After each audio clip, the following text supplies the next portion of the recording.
Hello, and welcome to the audio lecture on early Christian and Jewish art. Over the next two lessons, we're going to be covering the late antiquity and Byzantine era.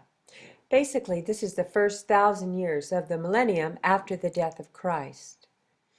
Now, later in the Renaissance, the term Middle Ages was given to this time period in art, and originally it was a derogatory term. It meant the Middle Ages, the time of nothing happening between the golden age of Greece and the great rebirth of Greek thought that happened in the Renaissance. But in reality, that is not held to be true, and it really never was true. In the time of the Middle Ages, we do see art move away from the naturalism and the realism of the Greek era, but the art itself still holds up beautifully on its own. Now, one exception to the minimizing of realism that we see in the Middle Ages is this beautiful depiction of the Christ figure called the Sinai Christ, and this is from the year 540. In 323 AD, the Emperor Constantine moved the capital of the Roman Empire from Rome to Constantinople, and that would be Istanbul in today's Turkey. This move divided both the Roman Empire and the Christian Church into two defined groups. The Western Church became the Roman Catholic Church, and the Eastern Church became the Eastern Orthodox Church. This is also referred to as the Byzantine. So the Eastern Orthodox is the Byzantine.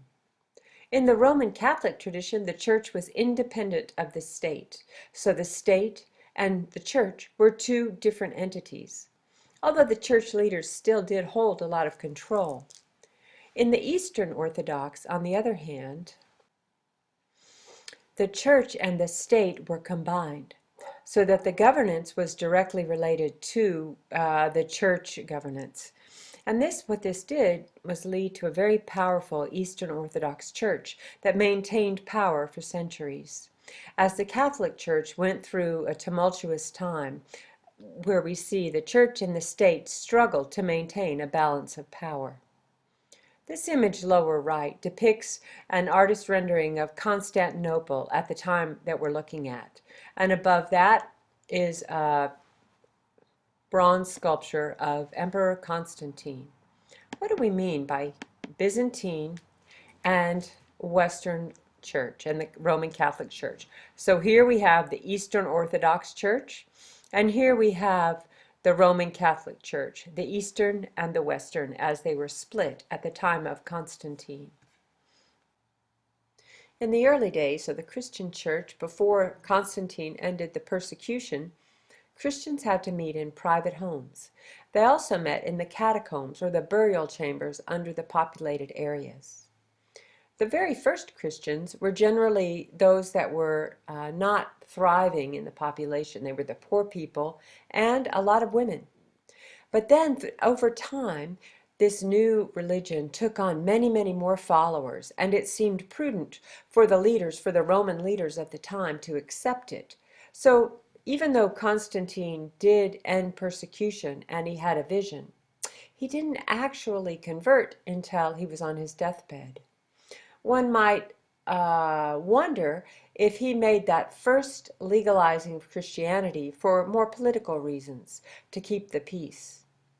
The term Christian was first used around 40 AD, and the New Testament was written between 70 and 80 AD, and this is when Christianity broke with Judaism. By the early 2nd century, the hierarchical structure of the church was beginning to fall into place, as was the ritual of worship, which is also called the liturgy.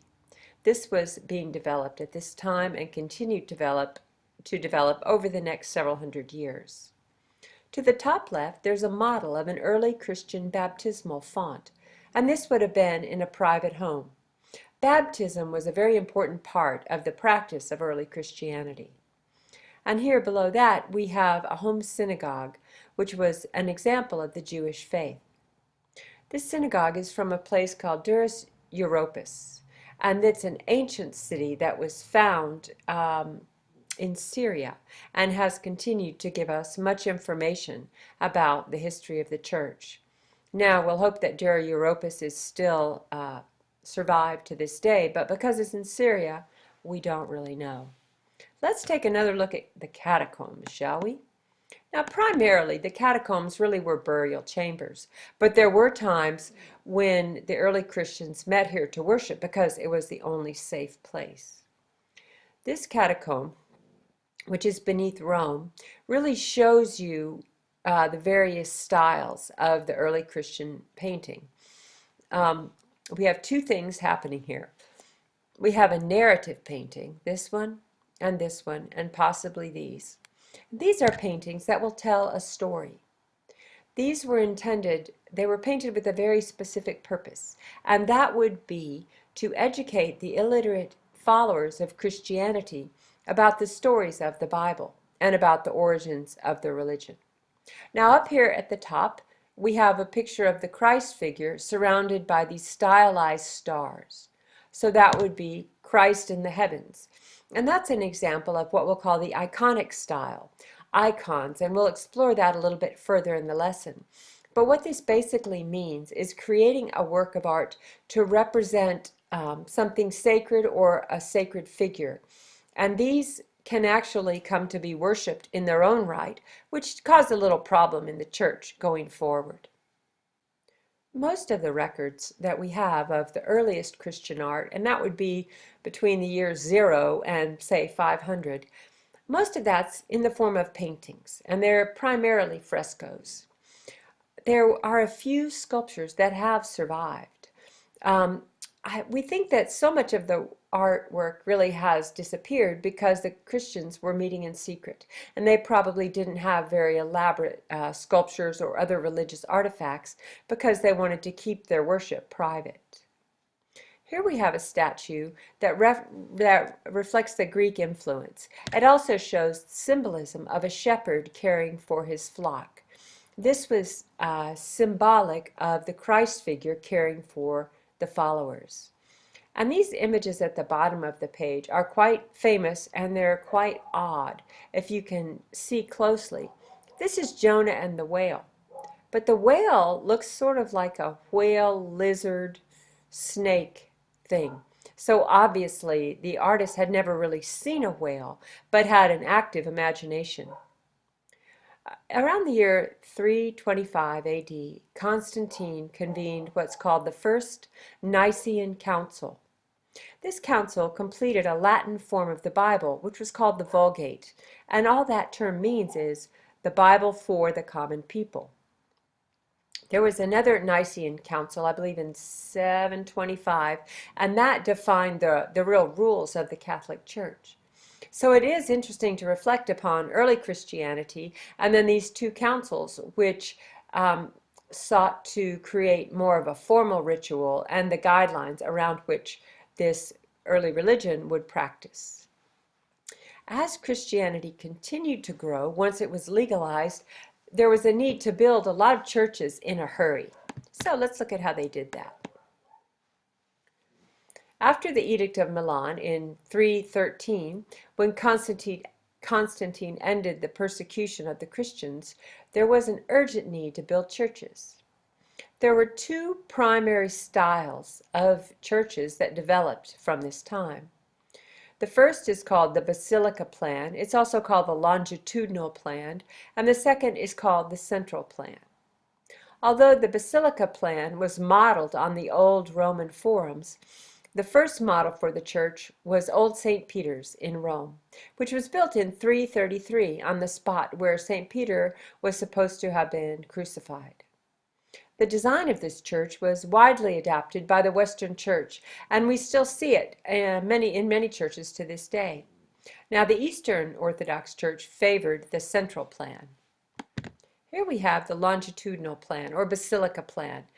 As you can see, there's a central area, and then there's these walkways on either side. And here's two examples of central plan church designs, and these happen to have been drawn by Leonardo da Vinci as he studied the plan of churches. So with the central plan, the worshipers meet, they gather around the side, so it's in the round, and the altar is in the center. Here's a very famous early longitudinal plan church, and it's the Church of Santa Sabina in Rome.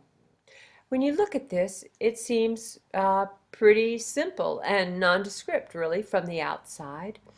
Although it does have windows, it's probably pretty dark inside. Oh, but when you go inside, it looks like this. So I find it pretty amazing that they were able to build such a beautiful, elaborate structure in 450 AD.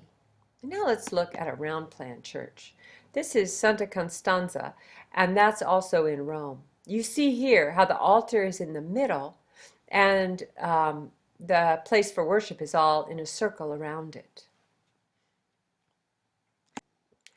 This is a very famous church that was built at about the same time as the other churches that we've been looking at. This one was built in 425 and 426, and it's actually more of a mausoleum. It's a mausoleum for a woman named Gaia Placidia, and this is in Ravenna in Italy. When you look at the outside, it's rather nondescript, but when you go inside, the mosaic work is incredible. You know, after teaching this subject for many years, I thought, oh, this is pretty.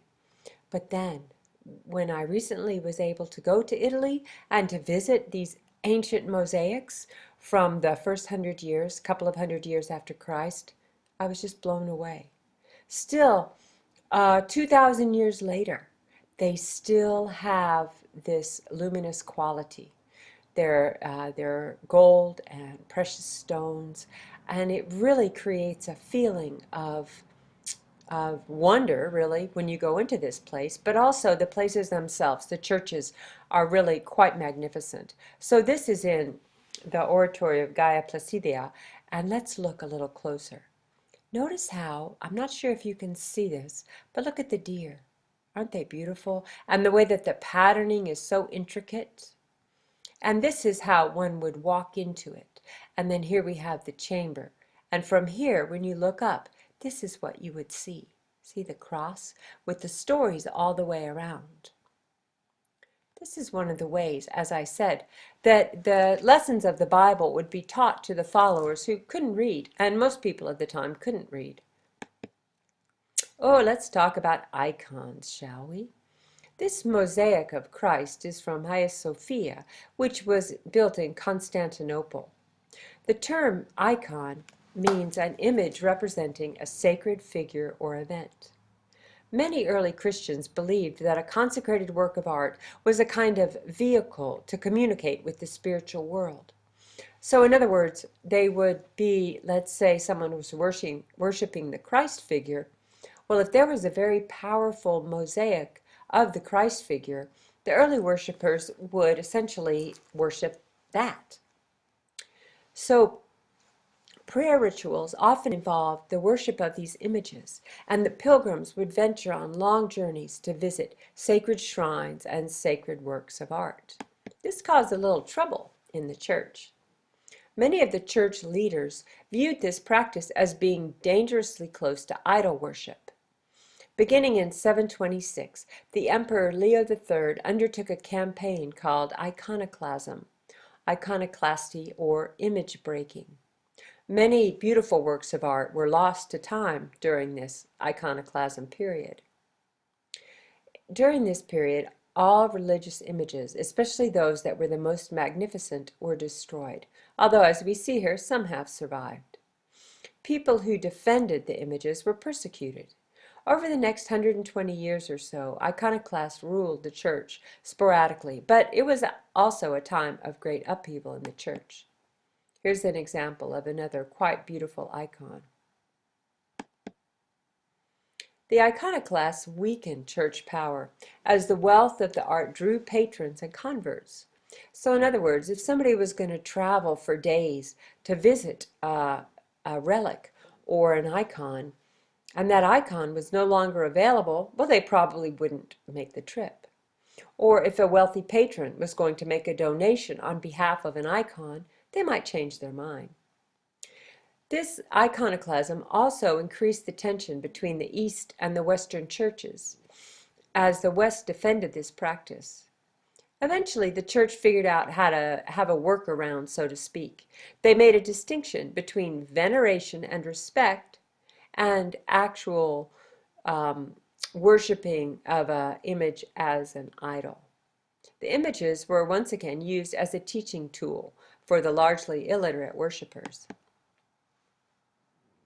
Oh, Hagia Sophia. This is such a beautiful structure.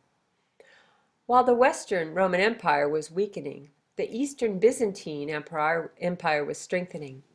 The Church of the Holy Wisdom, or Hagia Sophia, was first built in the year 532. In the year 586, just 50 years later, the dome collapsed in an earthquake. And so what did they do? They rebuilt that dome 20 feet higher, and the church is still standing to this day. In the early 1400s, Hagia Sophia was turned into a mosque, and that is when the minarets, or the tall spires around the corners, were added. Although this building is similar in ways to the Pantheon in Rome, it also has elements of the two church designs that we've just discussed. Here's one thing to notice, this row of windows underneath the dome. It is said that this row of windows on a sunny day can give the visitor the feeling that the dome is floating on a golden chain.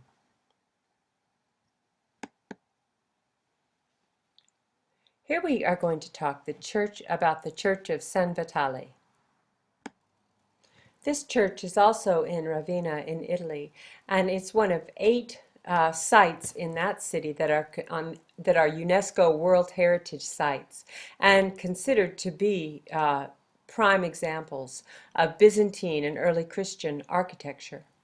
This particular church is considered to be the finest example of Byzantine architecture, and it's called a basilica, but it's actually built in the round plan or the central plan. What's most notable about this church is the mosaics. The term mosaic refers to pictures made from small pieces of colored marble or glass assembled on floors and walls.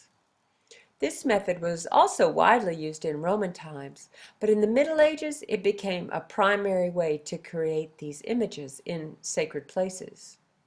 And these images were themselves designed to convey a sacred meaning. They often incorporated gold elements, gold leaf and pieces of gold, and this caused them to shimmer. Notice how the characters themselves, the depiction of the figures is becoming more simplified. They're flattened, and the heads are all basically at the same height, and they're directing their gaze outward. Everything has a kind of a stiff look to it.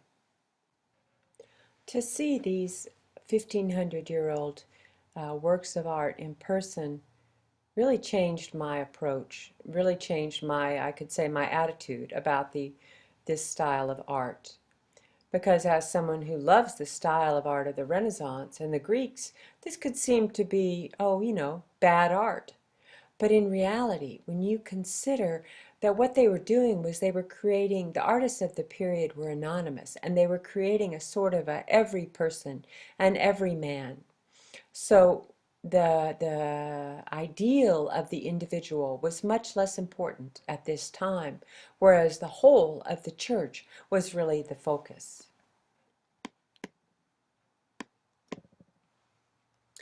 Here we have a picture of the monastery of St. Catherine in the Sinai Desert in Egypt.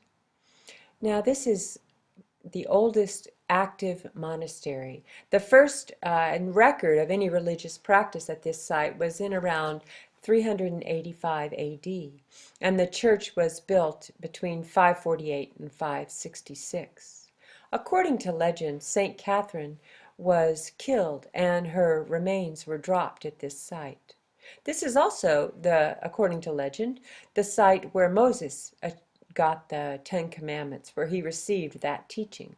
So it's a very sacred site in many religions. Now, this looks fairly simple from the outside, and yet it must be incredible to visit. But the inside, as in other churches, is full of this incredible art. This one is an encaustic. Do you remember encaustic? That's painting with wax, with colored wax on a board. and it's called A Child with Saints and Angels. Now, one of the things you'll notice with the icon that's a little hard to see here is that the baby Jesus is what we call old man baby Jesus. So I used to think that it was just because these artists didn't understand how to paint children.